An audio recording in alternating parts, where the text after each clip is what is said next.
하나님은 430년 동안 애굽의 종살이에서 신음하던 그 이스라엘 백성들을 구원하셨습니다. 그리고 나는 너희의 하나님이 되려고 너희를 애굽에서 인도하여 낸 야훼라, 내가 거룩하니 너희도 거룩하라 말씀하시면서 그들에게 하나님의 백성으로 살아갈 규례와 율법을 주셨습니다. 구약 이스라엘 백성들에게 있어서 그 율법은 지키기 힘들고 어려운 것이 아니라 그것을 지키고 행하며 살아갈 때 그 율법이 이스라엘 백성들을 지켜주는 하나의 울타리였고 방벽이었습니다. 하나님의 사랑이 육신을 입고 세상에 오셨습니다. 예수님은 그리스도 예수 안에서 하나님의 사랑으로 하나님의 나라를 살아가는 성도들이 살아갈 방법을 산상수훈을 통해서, 팔복을 통해서 말씀하셔 주셨습니다.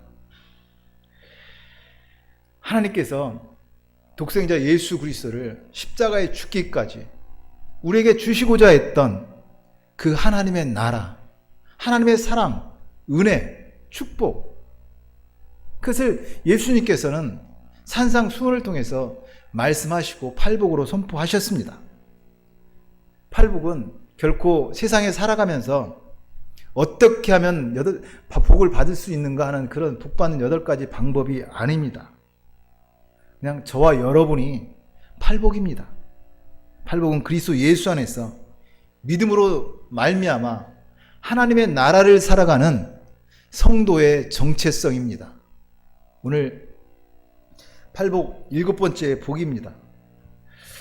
화평케 하는 자는 복이 있나니 그들이 하나님의 아들이라 일컬음을 받을 것이며, 화평케 하는 자의 복입니다. 화평은 히브리어로 샬롬입니다. 우리 인사할 때 안녕하세요 하고 인사하죠. 그 안녕이라는 것은 별 탈이 없는 이렇게 편안한 상태를 이야기합니다.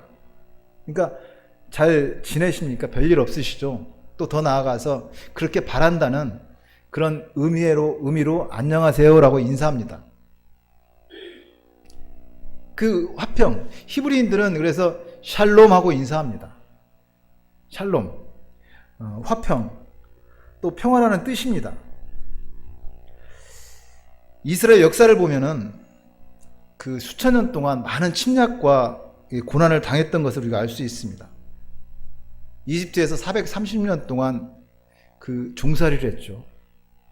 하나님의 기적 같은 은혜로 출애굽했지만 하나님의 약속한 가나안 땅에 들어가서 결국 우상 숭배함으로 말미암아 남과 북이 나눠지고 북이스라엘은 722년 아수르에 멸망해 버렸고 남유다 또한 586년 바벨론에 이렇게 멸망해 버렸습니다. 70년 만에 다시 포로에서 귀환한 그들, 다시 예루살렘 성전을 회복하고 사는가 싶었지만 500년 못 넘기고 결국 예수님 당시 로마의 식민지에서 나중에 예수님이 예언했던 것처럼 돌 하나도 돌 위에 남지 않겠다고 말씀하신 것처럼 예루살렘은 완전히 파괴되어 버리고 그들은 역사에서 사라져 버렸습니다. 2000년 동안 그렇게 디아스포라로 전 세계에 흩어져 살 때, 우리가 잘 아는 2차 세계대전 때 나치에 의한 600만 유대인 학살, 얼마나 끔찍했습니까? 1948년 독립을 이루었지만 아직도 그들은 아랍권 안에서 긴장 속에서 살아가고 있습니다. 그런 불안한 상황 속에서 생존해온 유대인들, 그들이 평화를 갈망하는 것은 너무나 당연합니다. 그래서 그들은 평화를 갈망하는 의미에서 샬롬하고 인사합니다. 그 샬롬이라는 단어 속에는 많은 의미가 함축되어 있어요. 단순하게 평화, 화평만을 뜻하신 것이 아니라 어찌 보면은 그 신명기서에 제사장의 축복 나오죠. 야훼는 너를 지키시기를 원하며, 야훼는 내게 복을 주시기를 원하며, 야훼는 그 얼굴을 내게로 향하사 은혜 주시기를 원하며, 야훼는 그 얼굴을 내게로 향하여 드사 평강 주시기를 원하노라 할지니라 하던 그 제사장의 축복을 함축적으로 담고 있다고도 할 수 있겠습니다.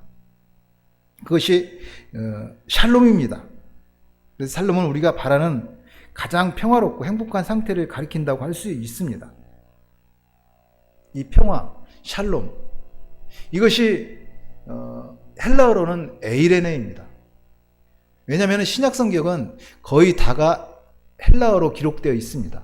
오늘 본문도 이 화평케 하는 자 할 때 화평, 에이레네라고 표기되어 있습니다. 이 에이레네는 그 평안, 평강, 화평이라고 번역되면서 결합이라는 뜻의 에이로에서 파생되는 단어입니다. 다시 말씀드려서 우리 그 결의소 알죠? 두 마리 소가 한 멍에를 이끄는 거예요. 그런 상태입니다. 두 마리 결의소, 그러니까 두 마리 소가 하나의 멍에를 메고 가면 어떻게 해요? 둘이서 다른 방향으로 갈 수 없습니다.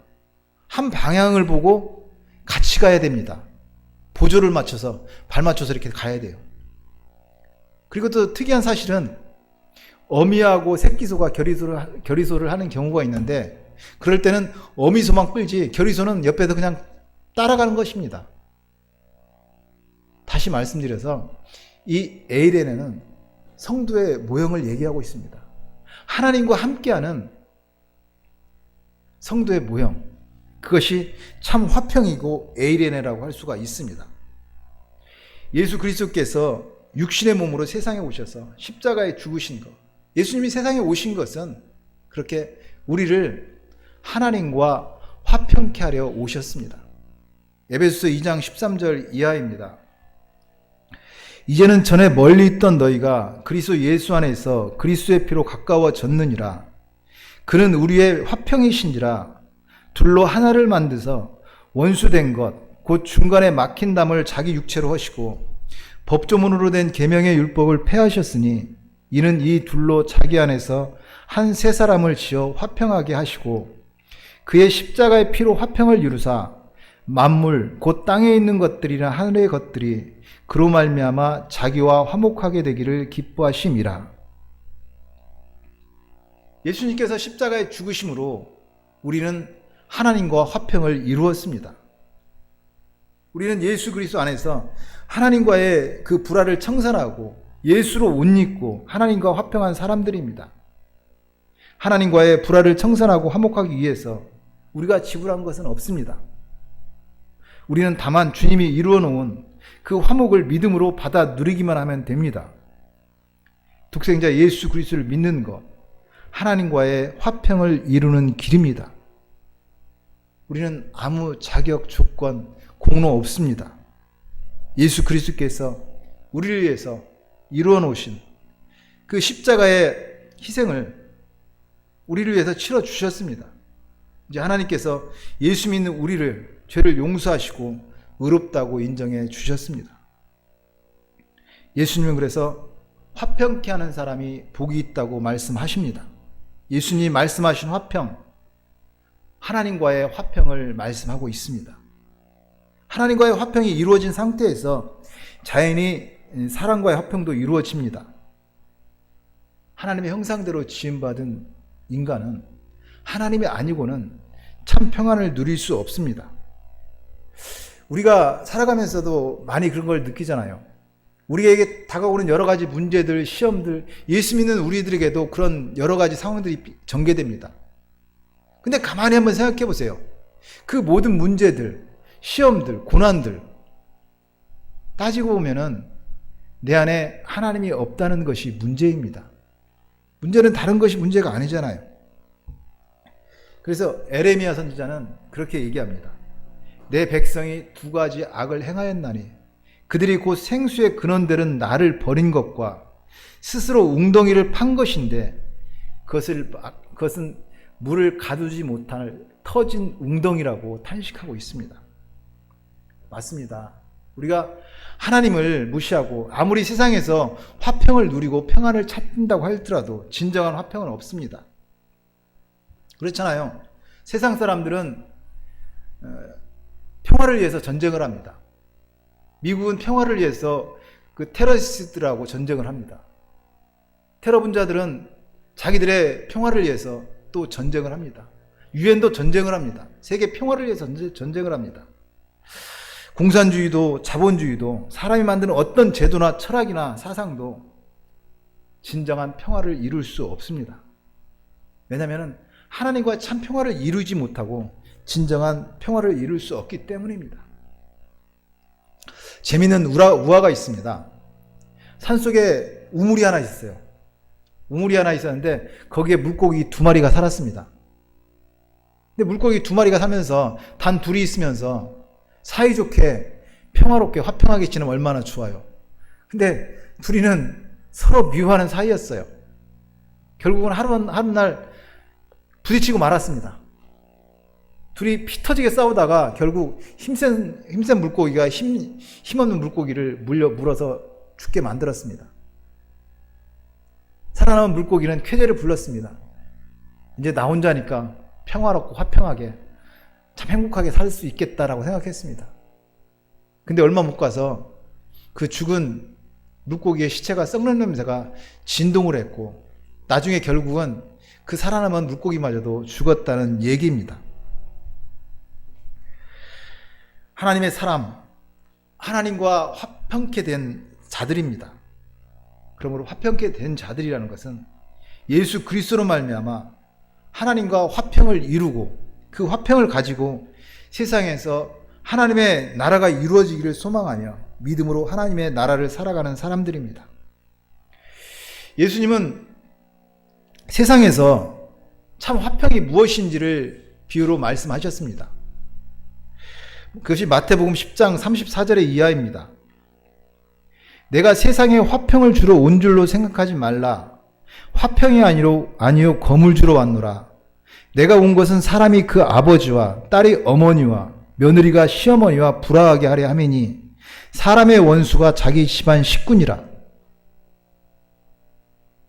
그냥 문자적으로만 읽으면 도저히 이해할 수 없는 얘기입니다. 화평케 하는 자가 복이 있다고, 화평케 하는 자가 복이 있나니 그들이 하나님의 아들이라 일컬음을 받는다고, 화평케 있는 자가 복이 있다고 말씀하신 예수님께서 나는 화평을 주러 온 사람이 아니라 검을 주러 왔고 자기 집안 식구가 원수라고 말하고 있습니다. 이거 어떻게 해석해야 됩니까? 그러나 예수님은 정확히 말씀하셨습니다. 예수님께서 이 땅에 오실 수밖에 없고 오셔야 했고 오신 목적을 말씀하신 것입니다. 예수님이 세상에 왜 오셨어요? 우리 부자 만들어 주라고 오시지 않았습니다. 우리가 남들보다 성공해서 높은 데 올라가서 성공해서 하나님께 영광 돌리라고 이 땅에 예수님 오시지 않았습니다. 예수님께서는 이 땅에 오신 목적은 단 하나입니다. 하나님을 주시고자, 하나님과 화평을 주시고자 이 땅에 오셨습니다. 그 사역의 방법이 사랑이고 섬김이지 우리가 예수님의 목적을 곡해하면 안 됩니다. 그래서 예수님께서는 오히려 그래서 하나님과의 화평을 우리로 이루게 하기 위해서 오히려 그 돈이 하나님과 멀게 한다면은 우리를 망하게 하기도 하고 또 세상의 성공이 하나님과 멀어지게 한다면은 우리를 실패하게 만들어서라도 그것을 끊어내고 하나님과 화평을 이루게 하시겠다고 말씀합니다. 그런데 가끔 무식한 이단들은 오늘 예수님이 사람의 원수가 자기 집안 식구라고 말씀하셨다고 예수 믿지 않는 집안 식구를 귀신 들렸다고 무슨 안 믿는다고 집안 식구를 이렇게 원수라고 말하는 경우가 있습니다. 세상에 예수 안 믿는다고 자기 집안 식구를 어떻게 원수라고 생각하고 말하는 사람이 어디가 있습니까? 하물며 주님을 어떻게 그렇게 모독합니까? 안 건드리면은 서로 편하니까 좋은 게 좋다고 세상의 화평을 위해서 그 믿지 않는 형제자매를 방치하지 말라는 말씀입니다. 무엇이 중요하냐고 묻고 있습니다. 사랑하는 형제자매인데요. 오히려 평생에 내 몸의 가시로 생각하고 더 기도하고 그것을 십자가로 져야 합니다. 예수 믿게 해야 됩니다. 끊임없이 기도하고 십자가에 죽으신 예수님을 생각하며 기도할 수밖에 없습니다. 먼저 할 것은 먼저 해야 됩니다. 예수님은 이 땅에 우리에게 하나님과 화평을 위해서 이 땅에 오신 분입니다. 그래서 십자가에 죽으셨습니다. 우리의 신앙이 십자가 신앙입니다. 그렇다면 그 십자가를 한번 생각해 보면 되잖아요. 십자가는 수평과 수직으로 되어 있습니다. 다시 말씀드려서 만물을 창조하신 하나님과 피조물인 나, 하나님과 우리의 인간의 관계, 그리고 사람과 사람, 피조물과 피조물의 대표자인 사람, 그런 수평과 수직의 관계를 말씀하고 있습니다. 근데 그 십자가에서 본질적으로 그 수직적인 관계가 바로 되지 못하고 하나님과 화평을 이루지 못하고 수평적인 화평은 이룰 수가 없다는 말입니다. 수직적인 관계가 바로 되는 것, 그것이 바로 하나님과 화평케 되는 것입니다. 먼저 세상하고 화평하고 나중에 하나님과 화평할 수는 없습니다. 먼저 하나님과 화평이 없이 이 세상에서 평화할 수가 없습니다. 세상의 평화를 위해서 하나님과 화평을 무시하고 살아간다면 그것이 악이고 죄입니다. 하나님과 화평이 없이 너희가 너희 욕심을 위해서, 너를 위해서 하는 그 화평은 죄라고 말씀합니다. 모든 것은 하나님이 주인입니다. 내가 주인이 되면 그것은 악이고 죄입니다. 우리 교회의 주인도 예수님이시고 우리 가정의 주인도 예수님이시고 주님과의 수직적인 화평이 없이는 그 무엇으로도 수평적인 세상의 화평은 없습니다. 그리고 그렇게 하나님과 화평을 이루어 그 화평으로 세상을 화평케 하는 자가 하나님의 아들이라 일컬음을 받습니다. 하나님의 아들입니다.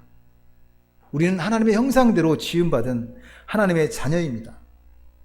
결코 세상의 종도 아니고 마귀의 종은 더더욱 아닙니다. 하나님의 사랑입니다.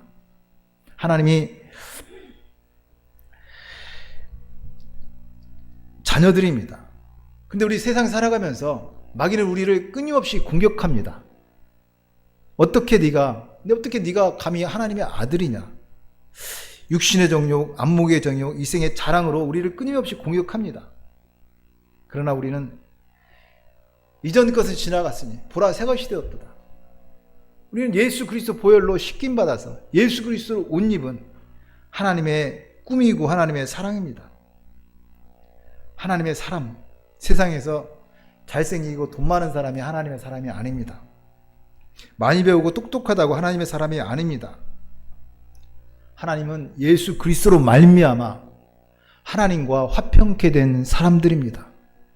그러므로 오늘 화평케 하는 자는 복이 있나니 그들이 하나님의 아들이라 일컬음을 받을 것이며 라고 예수님이 말씀하신 것, 그 팔복의 말씀은 예수 그리스도로 말미암아 하나님과 화평을 이루고, 그래서 그 화평을 가지고 세상에서 하나님의 나라가 이루어지기를 소망하며 믿음으로 하나님의 나라를 살아가는 성도, 저와 여러분이 바로 그 화평한 자들입니다. 팔복의 사람들입니다. 그 8번째 복, 의를 위하여 핍박을 받는 자는 복이 있나니 천국이 그들의 것임이라고 말씀합니다. 우리는 사람이 살면서 사업이 잘 되고 다른 사람에 비교해서 성공하고 세상 말로 잘 나가야 그것을 복이라고 생각합니다. 그래서 교회 안에서도 부자는 예수 믿고 믿음 생활 잘한 사람이고 가난하면은 뭐 그렇지 못하다고 생각하는 경우가 있습니다. 그러나 그것은 교회가 아닙니다. 오히려 예수님은 핍박을 받는 자가 복이 있다고 말합니다. 오늘 의를 위하여 핍박을 받는 자가 복이 있다고 말씀하시잖아요. 근데 과연 핍박이 복이 될 수 있을까요? 핍박도 복이 될 수 있다는 것을 한번 저는 이렇게 비유를 한번 들어보고 싶어요. 사랑하는 어린 자녀가 있습니다. 사랑하는 내 어린 자녀예요. 근데 만약에 그 어린 자녀가 자기가 하고 싶은 것대로 해달라고 하면은 다 해주고 싶잖아요. 사랑하는 어린 자녀한테 해주고 싶은 거 다 해주고 싶잖아요. 그럼 그 어린 자녀가 하고 싶은 거, 먹고 싶은 거, 갖고 싶은 게 뭐가요? 밤새워 컴퓨터 게임하는 거 하고 싶은 거요? 맨날 초콜릿, 사탕 먹고 싶은 거요? 어린 자녀가 해달라는 거 다 해주면 뭐예요? 어린아이 망치는 지름길이잖아요. 그거 사랑이 아니라 유기고 방임입니다. 버린 자식입니다. 그래서 잠언 13장 24절은 이렇게 얘기합니다. 매를 아끼는 자는 그의 자식을 미워함이라. 자식을 사랑하는 자는 근실이 징계하니라. 매를 아끼는 것이 자식을 미워한다고 말하고 있습니다. 마땅한 징계가 필요하다는 얘기예요. 저 자랄 때 어머니가 늘상 하던 말씀이 기억나요. 부모 매는 살로 간다고. 그건 맞는 말 같아요. 부모 매는 살로 갑니다. 그 어린 자녀 입장에서는 자기가 하고 싶은 대로 다 하는 것이 좋은 일이고, 부모의 그 매는 고난이라고 생각하지만 따지고 보면 그 고난이 축복이잖아요.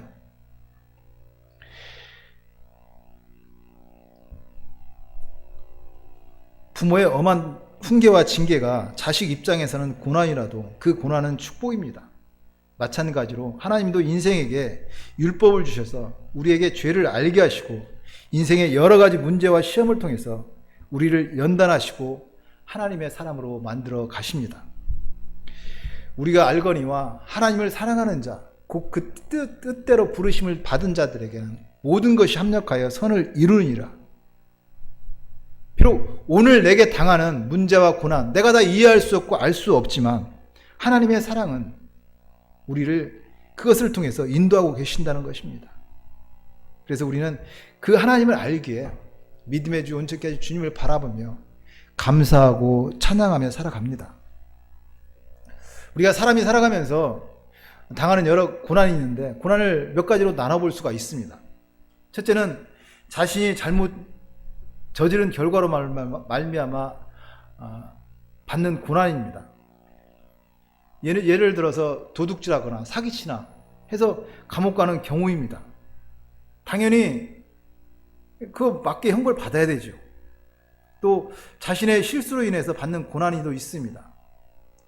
예를 들어서 도박을 하다가 패가 망신했거나 술 담배를 지나치게 많이 하다가 몸을 망가뜨렸거나, 그것은 당연한 결과입니다. 이런 종류의 고난도 의를 위해 핍박받는 것과는 결과로 멉니다. 그런데 셋째로 생각해 볼 것은 착하고 정직한 삶을 살기 때문에 받는 고난이 있습니다. 예를 들어서 뇌물이나 청탁을 거절했기 때문에 상관의 미움을 받아 좌천된 경우가 있을 수 있습니다. 또는 재난사고에서 불난 집이라든지 이럴 때 사람을 구하려다가 부상을 당하는 경우가 있습니다. 그러나 이런 종류의 고난도 의로운 행위로 인한 고난이긴 하지만 그것은 세상의 도덕적인 의입니다. 예수님께서 말씀하신 의를 위하여 핍박을 받는 것은 아닙니다. 오늘 예수님께서 말씀하신 의를 위하여 핍박을 받는 것, 한마디로 그리스도인이기 때문에, 예수 믿기 때문에 받는 핍박을 이야기합니다. 오늘 보면은 의를 위하여 핍박을 받는 자는 복이 있나니 천국이 그들의 것임이라 하면서 이어서 11절에 나로 말미암아 너희를 욕하고 박해하고 거짓으로 너희를 거슬러 모든 악한 말을 할 때 너희에게 복이 있나니, 나로 말미암아, 바로 예수 믿기 때문에 예수 그리스도로 말미암아 받는 핍박을 말합니다. 의를 위하여 받는 핍박, 예수 그리스도 때문에 받는 핍박을 말합니다. 그래서 예수님은 요한복음 16장 10절에 의에 대하여라 하면 내가 아버지께로 가니 너희가 나를 다시 보지 못함이오라고 말씀합니다. 바로 예수님을 믿는 믿음의 의입니다. 세상 사람들은 목적을 달성하기 위해 온갖 방법을 사용하지만 그리스도인이기 때문에, 예수 믿는 사람이기 때문에 그럴 수 없습니다. 예수 믿지 않는 사람이라면 세상 방법대로 편하게 살 수 있고 남보다 더 성공할 수 있지만 내가 예수 믿는 사람인데 예수 믿기 때문에 그럴 수가 없습니다. 예를 든다면 학교 실기시험 같은 경우, 실기시험을 쳐서 들어가는 학교 같은 경우 교수에게 뇌물을 주면 합격하는 경우가 있다고도 얘기들 합니다. 그렇지만 나 예수 믿는 사람이기 때문에 비록 불합격하고 억울한 일을 당할지라도 그렇게 할 수가 없습니다. 예술적인 재능이 있어서 내가 그림에 소질이 있어요. 근데 어떤 사람이 엄청난 많은 금액을 주면서 우상을 그려달라고 합니다. 예수 믿기 때문에 그렇게 할 수 없어요. 비록 가난하게 살고 힘들지라도 그렇게 할 수 없습니다. 세상에서 가난하게 보여도 예수님 때문에 행복한 사람입니다. 세상의 목적과 가치가 아니라 하나님의 목적이기에 하늘의 가치와 방법으로 사는 사람입니다. 그래서 의를 위하여 받는 핍박이 행복하고 축복입니다. 그러나 어떻게 보면은 우리 믿음의 선지자들은 이런 것보다 엄청난 더 핍박을 당했던 것을 알 수가 있습니다. 초대교회 때 로마 제국의 네로 황제를 비롯해서 10명의 황제들 그 250년 동안 그동안 행해진 기독교 박해 이루 말할 수 없습니다.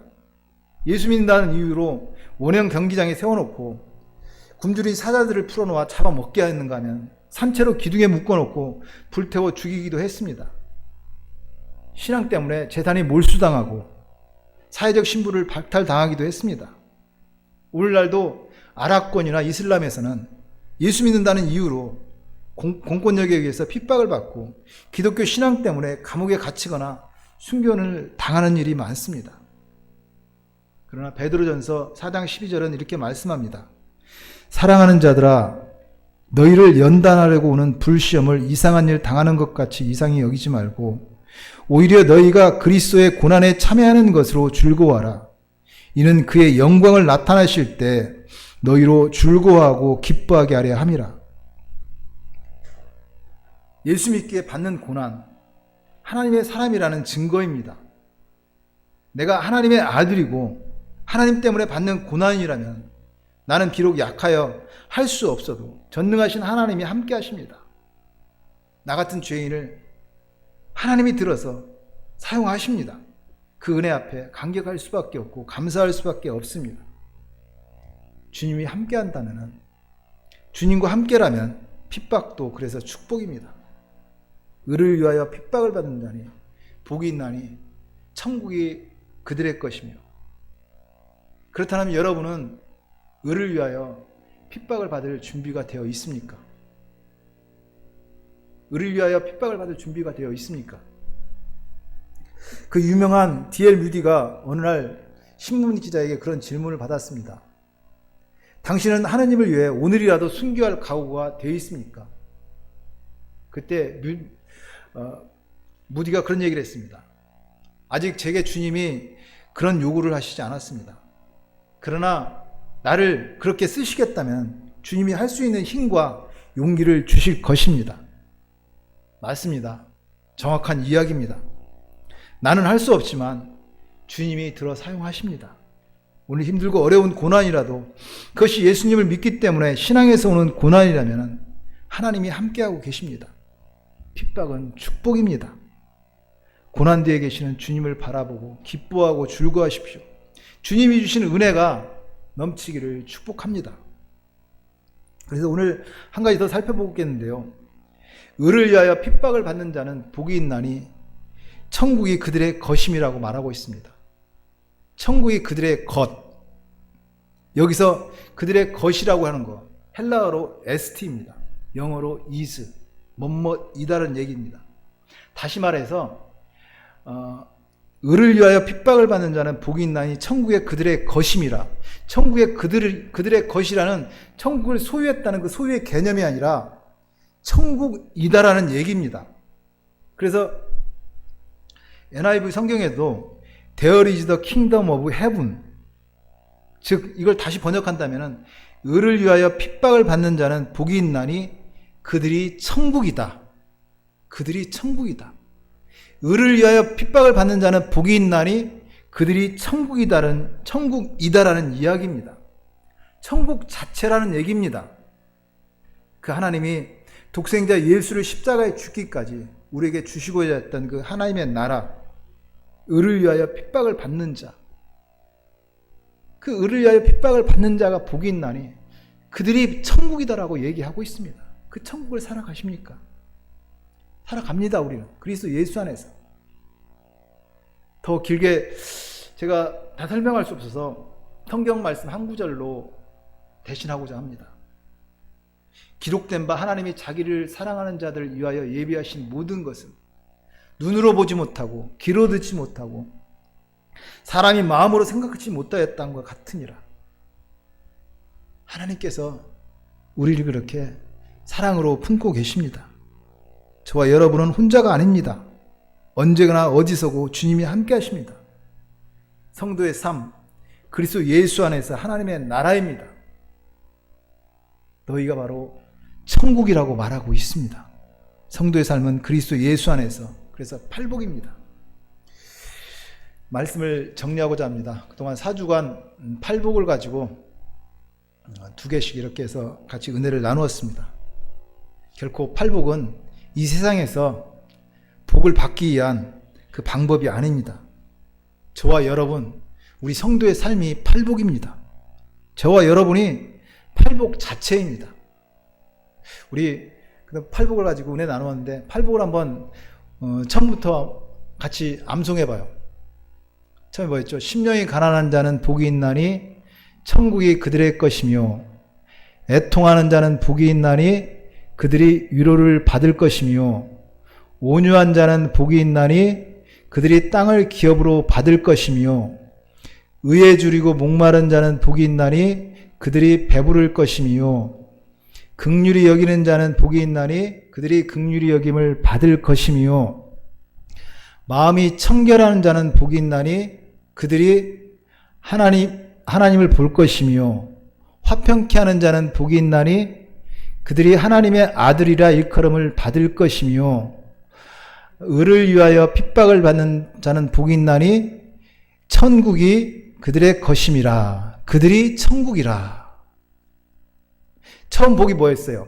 심령이 가난한 자는 복이 있나니 천국이 그들의 것임이라. 마지막에는요, 의를 위하여 핍박을 받는 자는 복이 있나니 천국이 그들의 것임이라.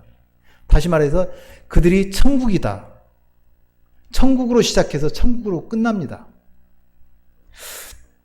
다시 말씀드려서 예수님은 잃어버린 하나님의 나라를 회복시켜 주시다. 우리에게 하나님을 주시고자 오셨습니다. 예수님께서 십자가에 주시고자 했던, 십자가에 죽기까지 우리에게 주시고자 했던 그 하나님의 나라를 살기를 축복합니다. 우리 신앙생활 정리하면 단순한 것 같아요. 우리는